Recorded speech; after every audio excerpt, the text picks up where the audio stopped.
Voter তালিকায় নিজের নাম তোলা ও জাতীয় পরিচয়পত্র নিবন্ধনের প্রক্রিয়া সেরেছেন বিএনপির ভারপ্রাপ্ত চেয়ারম্যান তারেক রহমান। ভোটার হয়েছেন তারেক কন্যা জাইমা রহমানও। নির্বাচন কমিশন জানিয়েছে, তারেক রহমান ও জাইমা রহমানের ভোটার তালিকায় অন্তর্ভুক্তির অনুমোদন বিষয়ে রোববার ইসি সভা শেষে সিদ্ধান্ত জানানো হবে। মানিক শিকদারের রিপোর্ট।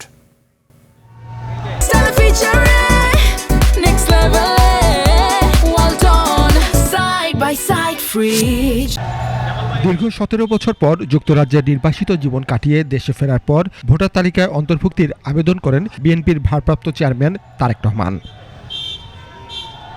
শনিবার দুপুর ১টায় আগারগাঁওয়ে নির্বাচন কমিশনের প্রশিক্ষণ ভবনে এসে জাতীয় পরিচয়পত্রের জন্য ছবি, বায়োমেট্রিক মেশিনে আঙুলের ছাপ, চোখের মনির ছাপ ও স্বাক্ষর দেন। ১৮ মিনিটের মধ্যে নিবন্ধন প্রক্রিয়া শেষ করে ইটিআই ভবন ত্যাগ করেন তারেক রহমান।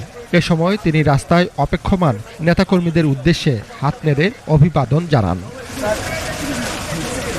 এর আগে বেলা ১২টা ২০ মিনিটে তারেক রহমানের সহধর্মিণী জুবাইদা রহমান ও কন্যা জাইমা রহমান ইটিআই ভবনে প্রবেশ করেন। ২৫ মিনিটে নিবন্ধন প্রক্রিয়া শেষ করে ফিরে যান।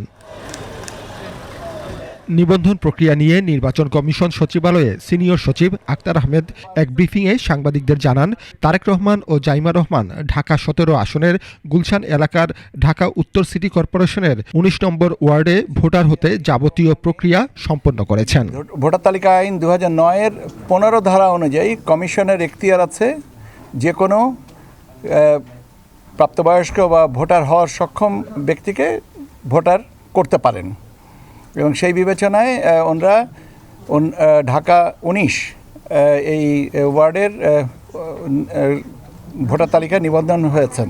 তফসিল ঘোষণার পর ভোটার হতে কমিশনের অনুমোদন প্রয়োজন, তাই তাদের ভোটার তালিকায় অন্তর্ভুক্তির অনুমোদন বিষয়ে রোববার ইসি সভা শেষে চূড়ান্ত সিদ্ধান্ত জানানো হবে। কমিশনের অনুমতি দুভাবে পাওয়া যায়, একটা হচ্ছে আনুষ্ঠানিক সভা করে আর একটা হচ্ছে নথির মাধ্যমে। এখন কমিশন যে পদ্ধতিতে অনুমোদন করবেন সেটা আমরা নথি উপস্থাপন করব নিষ্পত্তির জন্য। মানিক শিকদার, ২১ টেলিভিশন, ঢাকা।